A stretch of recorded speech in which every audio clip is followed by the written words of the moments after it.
Tafsir Al-Azhar karya Profesor Dr. Hamka, ayat 136 hingga ayat 140 daripada surah Al-An'am, surah yang ke-6. Bismillahirrahmanirrahim. وَجَعَلُوا لِلَّهِ مِمَّا ذَرَأَ مِنَ الْحَرْثِ وَالْأَنْعَامِ نَصِيبًا فَقَالُوا هَذَا لِلَّهِ بِزَعْمِهِمْ وَهَذَا لِشُرَكَائِنَا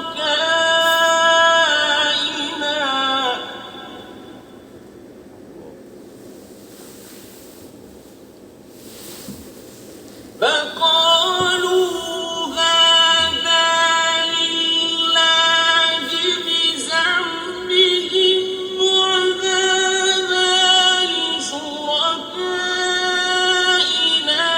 فَمَا كَانَ لِشُرَكَائِهِمْ فَلَا يَصِلُ إِلَى اللَّهِ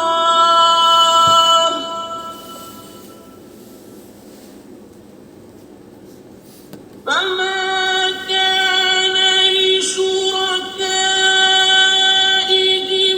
فَلَا يَصِلُ إِلَى اللَّهِ وَمَا كَانَ لِلَّهِ فَهُوَ يَصِلُ إِلَى شُرَكَائِهِمْ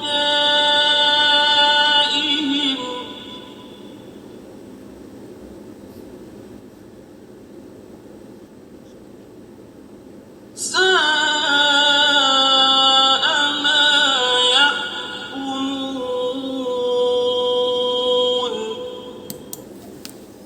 Ayat 136. Dan mereka adakan pembahagian untuk Allah dari apa yang dia jadikan dari ladang dan binatang-binatang ternak. Seraya mereka berkata, ini adalah untuk Allah menurut pendakwaan mereka, dan ini untuk berhala-berhala kami. Tetapi apa yang mereka untukkan bagi berhala-berhala itu tidak sampai kepada Allah. Dan apa yang untuk Allah, maka itu sampai kepada berhala-berhala mereka. Sangat buruklah apa yang mereka putuskan itu.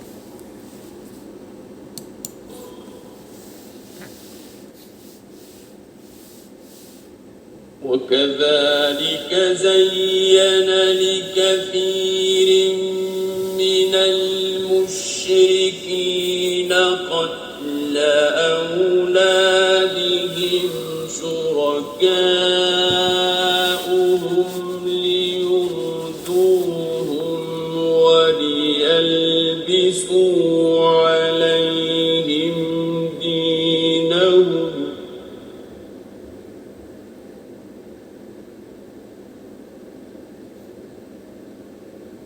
لِيُرْدُوهُمْ وَلِيَلْبِسُوا عَلَيْهِمْ دِينَهُمْ وَلَوْ شَاءَ اللَّهُ مَا فَعَلُوهُ فَذَرْهُمْ وَمَا يَفْتَرُونَ.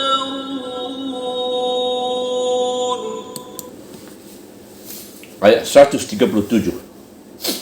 Dan demikian pula dinampakkan bagus pada kebanyakan dari musyrikin itu membunuh anak-anak mereka oleh sekutu-sekutu mereka kerana hendak menjerumuskan mereka dan kerana hendak menimbulkan keraguan atas mereka berkenaan dengan agama mereka.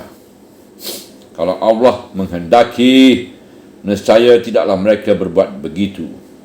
Maka biarkanlah mereka dan biarkanlah apa yang mereka ada-adakan itu.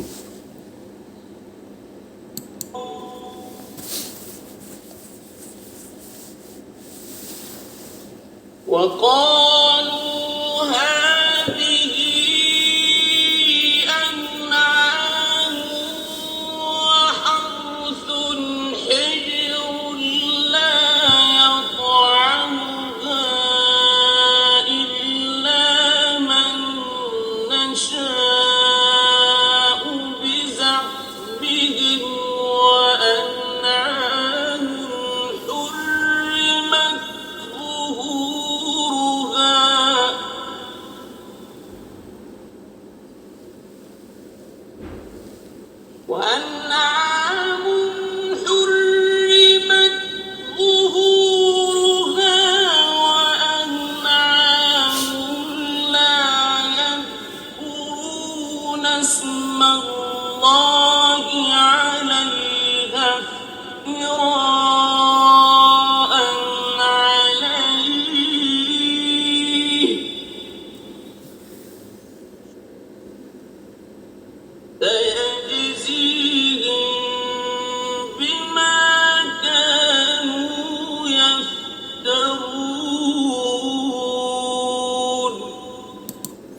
ayat 138.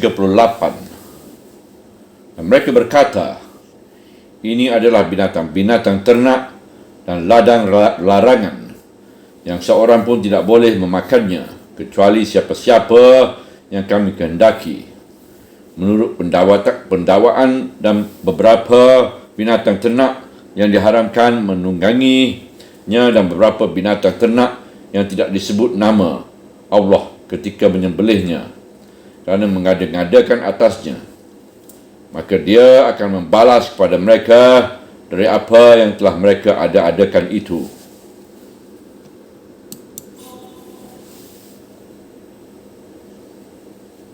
وقالوا ما في بطون هذه الأنعام خالصة لذكورنا ومحرم على أزواجنا وإن يكن ميتة فهم فيه شركاء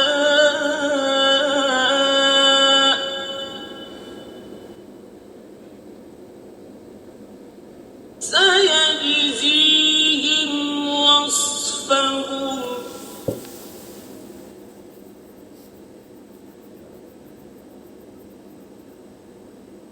إنه حكيم عليم. Ayat 139. Dan mereka berkata, apa yang ada di dalam perut-perut binatang-binatang ternak ini adalah halal untuk laki-laki kami dan diharamkan untuk isteri-isteri kami. Dan jika kandungan binatang-binatang itu mati, maka mereka bersekutu padanya. Allah akan membalas kepada mereka tentang aturan yang mereka sifatkan itu. Sesungguhnya dia adalah maha bijaksana lagi mengetahui.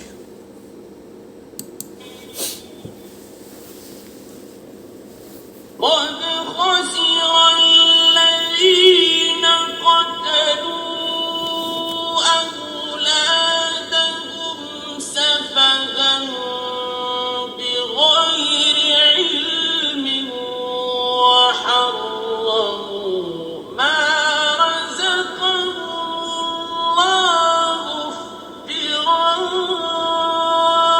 على الله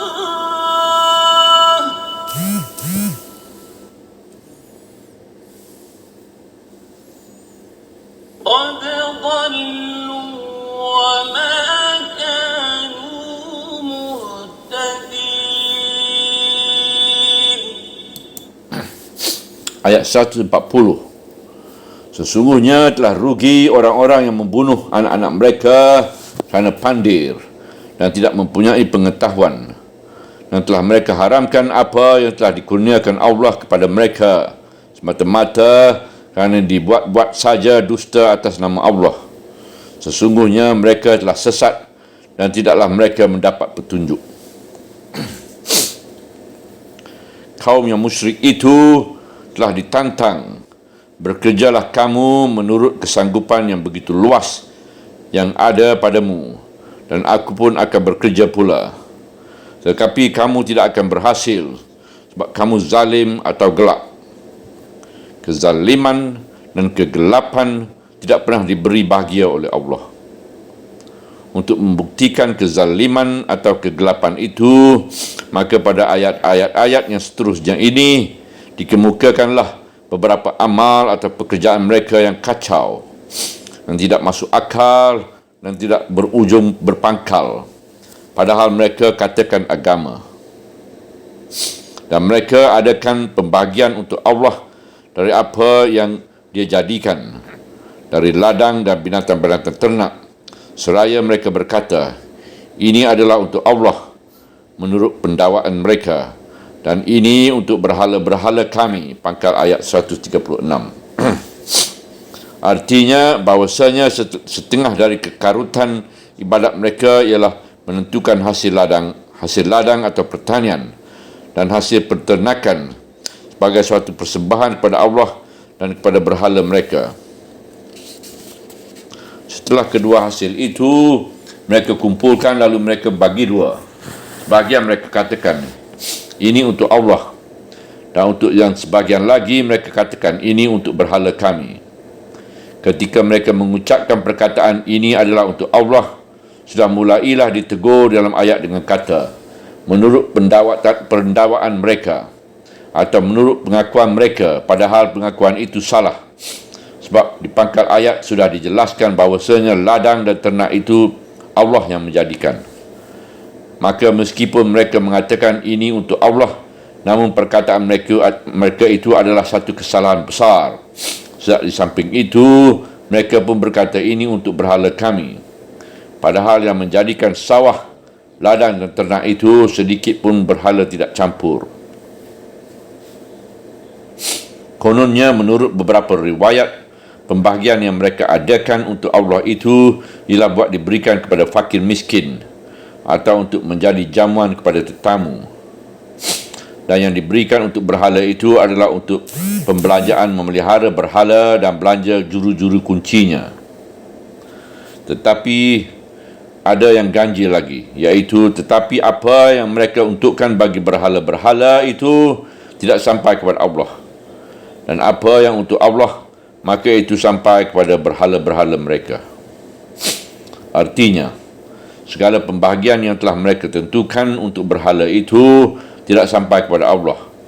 Dijaga dengan sangat teliti sehingga semuanya benar-benar masuk ke dalam saku baju atau peti pelayan dan juru kunci berhala. Janganlah orang miskin yang sengsara akan mendapat pembahagian dari yang ditentukan untuk berhala itu. Misalnya kalau ada orang yang meminta supaya mereka diberikan kerana miskin, tidaklah akan diluluskan permintaan itu dan akan selalu dijawab, jangan diminta ini sebab ini adalah kepunyaan Tuhan-Tuhan berhala kita. Padahal siapa yang mendapat, yang kenyang adalah si penyelenggara berhala. Sebaliknya mana-mana yang disebutkan pembahagian untuk Allah itu yang mereka maksudkan akan dihadiahkan untuk fakir miskin atau untuk tetamu atau orang lain negeri yang datang ziarah. Maka bahagian yang untuk Allah katanya itu mudah saja menjadi bahagian untuk berhala. Sebab apa? Sebab yang menerimanya ialah penyelenggara itu juga. Dan orang miskin yang sepatutnya menerima bahagian yang disebut untuk Allah itu tidaklah mendapat bahagian yang jujur. Cara sekarangnya ini yang dikatakan untuk Allah itu selalu saja dikorupsikan oleh penguasa berhala. Di sini terdapatlah dua kesalahan yang besar. Kesalahan yang pertama ialah mengadakan pembahagian dua macam, untuk Allah dan untuk berhala. Menjadi kesalahan yang besar sebab telah mempersekutukan yang lain dengan Allah. Kesalahan besar yang kedua ialah kecurangan kepada fakir miskin atau tetamu yang hendak dijamukan. Sebab yang mereka katakan untuk Allah itu mestinya diberi kepada mereka. Ada saja keteledoran sedikit, maka yang bernama untuk Allah itu mereka sulap pula. Mereka masukkan ke dalam bahagian yang untuk berhala, artinya untuk kantung mereka sendiri. Menurut riwayat Ibnu Abbas, kalau kaum musyrikin jahiliah itu mengeluarkan hasil ladang, mereka sediakan bahagian untuk peribadatan. Dua bahagian, sebahagian mereka namakan untuk Allah dan sebahagian mereka namai untuk berhala. Yang bahagian untuk berhala itu mereka hitung benar-benar baik-baik dan mereka pelihara. Tapi kalau yang bahagian untuk Allah itu ada yang terjatuh dari tangkainya, segera mereka pungut dan mereka kemasi, lalu mereka masukkan saja ke dalam bahagian yang untuk berhala itu. Kalau sama-sama ada yang jatuh pada bahagian untuk berhala, kalau air dialirkan ke sawah ladang yang tadinya untuk bahagian untuk Allah, padahal masuk bahagian yang untuk berhala tidak mengalir air, mereka bandarkanlah air itu ke bahagian berhala.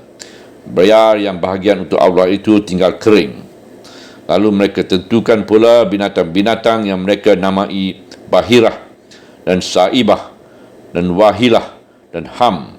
Semuanya itu untuk kemuliaan berhala, tetapi mereka dakwakan untuk mendekatkan diri kepada Allah juga. Demikianlah riwayat Ibn Abbas.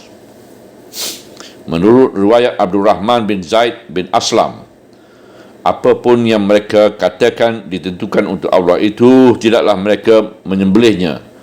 Kalau tidak bersama-sama menyebut nama Allah, mereka sebutkan di atas nama berhala. Tidaklah mereka sebutkan padanya nama Allah. Maka datanglah penutup ayat. Sangat buruklah apa yang mereka putuskan itu. Ujung ayat 136. Demikianlah keputusan yang telah mereka hukumkan, iaitu membahagi dua peribadatan. Ada bahagian Allah dan ada bahagian berhala-berhala. Sedang dalam pelaksanaannya terdapat berbagai-bagai kecurangan. Sangat curang kerana nama Allah dipakai dan nama fakir miskin dipakai pula, padahal mereka dicurangi. Maka dapatlah kita hubungkan kembali dengan tantangan Rasul pada ayat 135. Bekerjalah kamu menurut kesanggupan dan kemungkinan kamu. Aku pun akan bekerja pula. Nanti kita lihat mana yang akan mendapat akibat baik di antara kita. Inilah salah satu contoh dari amalan mereka. Nescaya pastilah tidak akan jaya dan berbahagia. Sebab perbuatan itu semuanya adalah kezaliman dan kegelapan. Dan demikian pula dinampakkan bagus pada kebanyakan dari musyrikin itu membunuh anak-anak mereka oleh sekutu-sekutu mereka kerana hendak menjerumuskan mereka dan kerana hendak menimbulkan keraguan atas mereka berkenaan dengan agama mereka. Pangkal ayat 137. Di sini dilanjutkan lagi bahawa selain dari membahagi perbahagian untuk Allah dan untuk berhala itu, ada pula suatu perbuatan yang amat buruk dan ngeri, iaitu membunuh anak. Dihias-hiaskan, dikatakan bagus membunuh anak. Padahal siapakah manusia yang memakai akalnya yang akan sampai hati membunuh anaknya?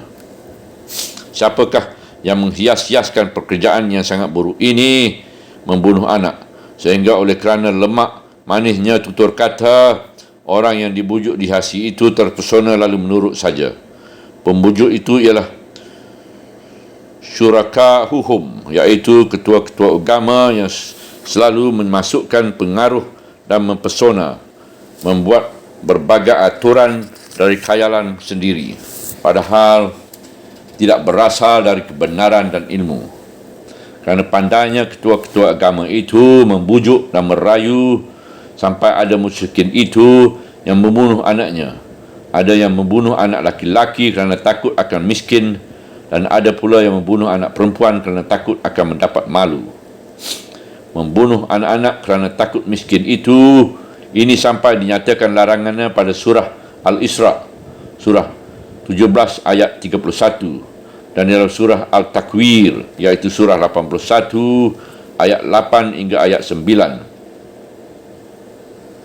Dinyatakan pula pada garis-garis yang dikuburkan hidup-hidup itu kelak di akhirat akan ditanya, sebab apa mereka dikuburkan hidup-hidup, apa dosa mereka, maka ayahnya lega hati berbuat sekejam itu. Yang membujuk rayu perbuatan kejam itu dalam ayat ini ialah dibuka rahsianya, iaitu penyelenggara berhala atau penguasa agama jahiliah itu. Apa maksud mereka berbuat demikian? Maksud mereka adalah semata-mata untuk menanamkan pengaruh, sebab kaum musyrikin yang bodoh itu sudah sangat tunduk kepada ketua-ketua agama itu. Teringatlah kita bagaimana guru-guru klinik atau dukun-dukun menanamkan pengaruh kepada pengikut-pengikutnya yang bodoh, sehingga akal mereka sendiri tidak berjalan lagi. Teringatlah kita bahawa hal serupa ini pernah pula kejadian di salah satu tempat di Jawa Barat, iaitu seorang guru ilmu kebatinan menyuruh seorang perempuan membunuh anaknya sendiri. Katanya untuk dikorbankan sebagai pemujaan pada Tuhan. Dan perempuan itu mau saja sampai anaknya itu disembelihnya. Maksud guru itu tidak lain daripada hendak menanamkan pengaruh pada jiwa si pengikut. Biar si pengikut itu terjerumus dan biar mereka mengerjakan agama tidak dalam suasana yang tenang tenteram, tetapi terlalu dalam ragu. Kerana bertambah mereka bingung dan ragu, bertambah mendalamlah pengaruh si guru atau si penguasa berhala. selain daripada sengaja menanamkan pengaruh itu, dan ada pula maksud lain, iaitu mengarut keuntungan. Ini pun telah terjadi pada diri nenek Nabi kita sendiri, Abu Muttalib bin Hashim, yang menurut nasihat penguasa berhala, hendaklah anaknya yang paling bongsu dikorbankan untuk kemuliaan berhala, sebab anaknya telah mencapai 12 orang laki-laki. Tetapi anak itu bisa diganti dengan unta beberapa yang dikendaki oleh berhala. Setelah diadakan peredaran azlam di muka berhala berkali-kali, barulah berhala itu mau, iaitu setelah berkali-kali azlam itu dikocok dan menunjukkan bahawa dia meminta unta lebih daripada 100 ekor. Pada siapa unta itu diserahkan? Tentu kepada penguasa berhala. Sebab itu, maka Nabi Muhammad SAW pernah bersenda gurau menyebutkan dirinya putera dari 2 orang yang dikorbankan untuk disembelih, iaitu Ismail dan Abdullah. Lalu di ujung ayat bersabdalah Tuhan, kalau Allah menghendaki, nescaya tidaklah mereka berbuat begitu. Maka biarkanlah mereka dan biarkanlah apa yang mereka ada-adakan itu. Ujung ayat 137. Tuhan Allah Maha Kuasa buat menghilangkan adat kebiasaan yang buruk itu. Namun kalau dia masih saja terjadi, lain tidak ialah untuk membuktikan bahawa menang memang dalam dunia ini selalu ada saja manusia yang dapat diperbodoh oleh sesama manusia, dan ada saja orang-orang yang hendak menanamkan pengaruh dengan menyebarkan pelajaran-pelajaran yang karut-marut. Maksud membiarkan di sini adalah sebagai sambungan dari ayat 135 di atas. Bukan saja dibiarkan, bahkan disuruh mereka bekerja menurut kesanggupan mereka, sedang di samping mereka bekerja melanjutkan segala macam kepercayaan karut itu. Rasul dan umat beriman pun bekerja pula menegakkan ajaran Allah yang benar. Maka apabila telah bertanding yang benar dan yang bercahaya dengan yang salah dan gelap, pastilah yang salah dan gelap itu yang akan kalah dan sirna. Dan bererti lagi dalam perintah membiarkan itu, bahawa di dalam menghadapi kemusyrikan itu, janganlah terlalu dihadapkan perhatian pada gejala dan akibat kesalahan, tapi hadapkanlah kepada pokok, baik membagi 2 bahagian untuk Allah dan berhala, atau menganjurkan orang membunuh anak. Semuanya itu adalah akibat dari penyakit pokok, iaitu musyrik. Jangan rantainya ditebas, tapi uratnya lah yang akan dibongkar. Semuanya itu adalah mereka ada-adakan. Artinya perkara itu pada hakikatnya tidaklah ada. Maka barang yang diadakan itu akhir kelaknya akan hilang sendiri, dimusnahkan oleh hal yang sebenarnya ada. Yang sebenarnya ada ialah kebenaran ajaran Allah. Maka tegakkanlah itu, nescaya yang diada-adakan akan habis sendiri. Dan mereka berkata, ini adalah binatang-binatang ternak dan ladang larangan yang seorang pun tidak boleh memakannya, kecuali sesiapa yang kami kehendaki, menurut pendakwaan mereka. Pangkal ayat 138. Ini suatu peraturan lagi yang mereka ada-adakan sendiri, iaitu mereka tentukan beberapa binatang ternak atau beberapa tumpuk ladang, dinamai ternak larangan atau ladang larangan. Baik ternak atau isi ladang itu tidak boleh diganggu, tidak boleh dipotong atau diambil hasilnya oleh siapa jua pun, kecuali yang mendapat pengecualian. Tentu saja yang mendapat pengecualian itu ialah ketua-ketua dan penguasa-penguasa berhala tadi pula. Ini yang pertama. Lalu ada pula yang kedua, dan beberapa binatang ternak yang diharamkan menungganginya. Berkata As-Sudi, binatang-binatang yang dilarang menunggangi ini ialah yang disebut mereka Bahirah dan Saibah dan Ham. Dan ini telah kita terangkan satu demi satu dalam menafsirkan surah Al-Ma'idah ayat 106.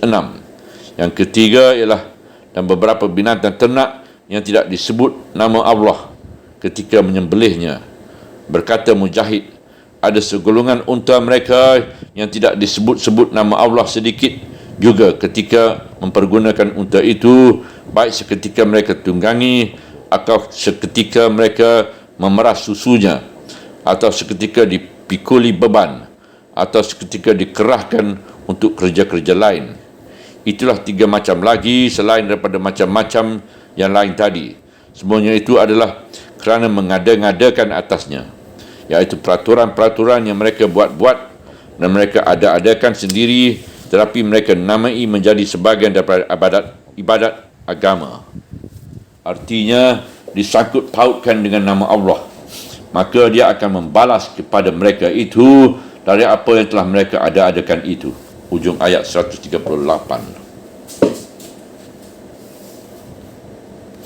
Dengan peringatan yang keras dari Allah ini, teranglah bahawa orang jahiliah atau musyrikin itu tadinya dan dahulunya ada mempunyai agama Tauhid.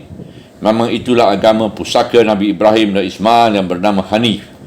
Tetapi setelah berlalu masa beribu tahun, datanglah ketua-ketua atau penyelenggara agama yang di belakang menambahi dan mengada-ngada, sehingga hilanglah yang asli oleh segala macam tambahan, sehingga tidak masuk pada akal lagi, tetapi tidak tentu siapa yang memulai.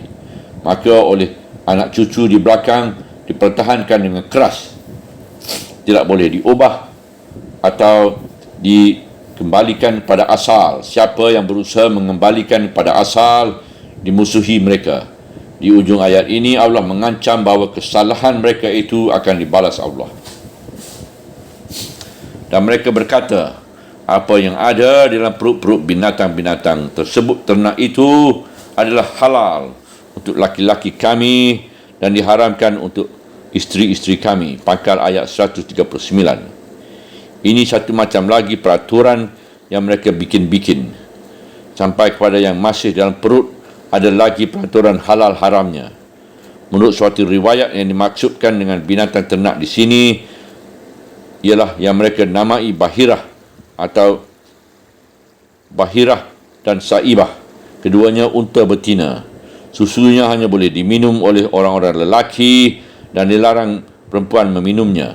Dan kalau binatang itu beranak jantan dan hidup, dan kalau disembelih, hanya orang laki-laki saja yang boleh memakan dagingnya. Perempuan terlarang. Tetapi kalau anak kambing misalnya dilahir mati, boleh dagingnya dimakan oleh laki-laki dan perempuan. Inilah yang dijelaskan oleh lanjutan ayat. Dan jika kandungan binatang-binatang itu mati, maka mereka pun bersekutu padanya. Teranglah bahawa segala peraturan yang mereka anggap sebagai syariat ini tidak ada sumbernya. Tidak ada pengambilannya dari suatu peraturan agama, melainkan khayalan-khayalan saja dari orang-orang terkemuka dalam agama jahiliah itu. Lalu dijadikan peraturan yang sakti, tidak boleh dilanggar. Maka ujung ayat memberikan ancaman. Allah akan membalas kepada mereka tentang aturan yang mereka sifatkan itu. Yang mereka sifatkan artinya ialah yang mereka karang-karangkan dengan tidak beralasan dan tidak tumbuh daripada akal yang sihat. Sesungguhnya dia adalah maha bijaksana lagi mengetahui. Ujung ayat 139. Pandir. Sesungguhnya telah rugi orang-orang yang membunuh anak-anak mereka kerana pandir dengan tidak mempunyai pengetahuan. Pangkal ayat 140. Di ayat 137 di atas tadi telah diterangkan bahawa syuraka'uhum, iaitu kepala-kepala agama, guru-guru, dukun-dukun dan pendeta-pendeta mereka telah membujuk rayu agar mereka suka membunuh anak-anak mereka, baik kerana takut akan miskin atau kerana apa yang mereka namai pengorbanan kerana agama. Maka dalam ayat ini diterangkan pula bahawasanya orang yang dapat dibujuk, dirayu, ditipu dan dihias-hiaskan berbuat pekerjaan yang kejam dan ngeri itu ialah orang yang pandir. Dalam ayat ini terdapat kata safahan yang kita artikan pandir atau dunggu. Pandir, dunggu adalah lebih buruk lagi daripada jahil, kerana jahil adalah keadaan dari orang yang belum berilmu. Tetapi Tetapi safahan yang kita artikan pandir atau dunggu ialah orang yang akalnya tidak bisa berjalan. Sudah nyata misalnya bahawa membunuh anak kandung sendiri terang merugikan, namun oleh kerana terpesona oleh bujuk rayu berhala-berhala hidup, iaitu dukun dan pendeta tadi, mereka pun menurut saja. Kerana dunggu dan pandir, mereka mahu membunuh anaknya sendiri. Dan bodoh dan pandai, mereka mahu saja menurut peraturan-peraturan yang dibikinkan oleh syuraka itu. Ini dilanjutkan oleh ayat, dan telah mereka haramkan apa yang telah dikurniakan Allah kepada mereka, semata-mata kerana dibuat-buat saja dusta di atas nama Allah. Mereka mahu membunuh anak sendiri kerana pandir. Mereka pun mahu menurut saja menjalankan berbagai macam peraturan yang jauh dari agama kerana pandir.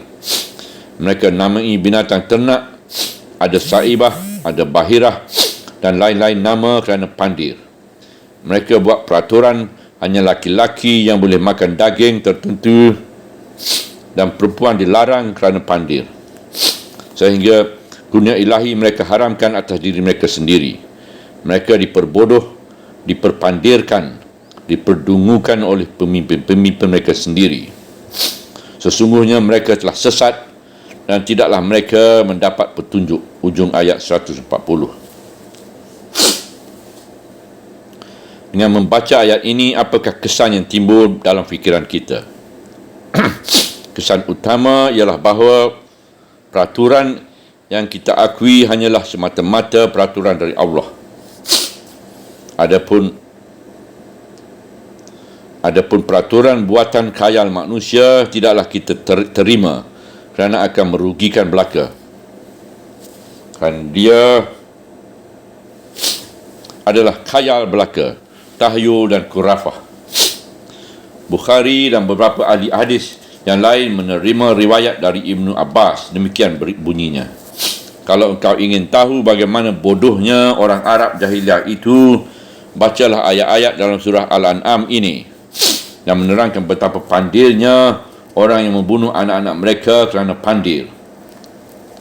Menurut Ikrimah, ada orang dari kabilah Rabiah dan Mudar hendak pergi berdagang, meninggalkan isterinya dalam hamil. Ketika orang itu akan berangkat, dia meninggalkan pesan kepada isterinya, kalau anaknya yang dikandung itu ternyata laki-laki, biarlah tinggal hidup. Tapi kalau anak itu ternyata perempuan, hendaklah kuburkan saja hidup-hidup. Semuanya ini adalah dari sebab safih, iaitu pandir dan dunggu.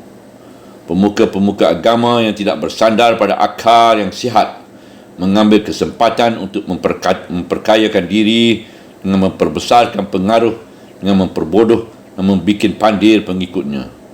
Dukun-dukun menyuruh perempuan yang sedang hamil berbunting memakukan ladam kuda di pintu muka rumahnya, supaya hantu jangan masuk ke dalam rumah. Kalau penyakit kolera menjadi, dukun-dukun menyuruh menggantungkan daun puding dan daun jeluang di tingkap rumah, katanya untuk tangkal agar induk kolera jangan masuk. Dan orang-orang pandir itu menurut saja kerana akalnya tidak berjalan. Dan dengan ayat ini bertambah mendalam kesan dalam jiwa kita bahawasanya segala peraturan dan hukum yang bukan datangnya dari Allah adalah membawa pandir belaka. Berbagai agama telah hilang hakikat intinya kerana seremoni, iaitu upacara-upacara yang diperbuat oleh pendeta dengan memasang lilin, dengan membakar kemian, dengan membaca berbagai mantra, dengan melangkah sekian langkah sambil membunyikan gentar. Ketua agama memakai tongkat besar, memakai serban besar dan tebal, memakai pakaian aneka warna dengan berbagai pita dan renda, supaya seketika mengadakan upacara pemujaan seluruh pengikut terpesona. Tidak berjalan lagi akalnya, melainkan bertambah pandirnya. Kadang-kadang dalam satu negara sekular, iaitu negara yang menyingkirkan agama dan dalam pemerintahan. Orang sengaja menjauhkan upacara agama yang sejati, lalu membuat peraturan baru di luar agama, padahal lebih ketat daripada agama. Maka bagi seorang Muslim mukmin, peraturan dan hukum yang diterima hanyalah hukum yang datang dari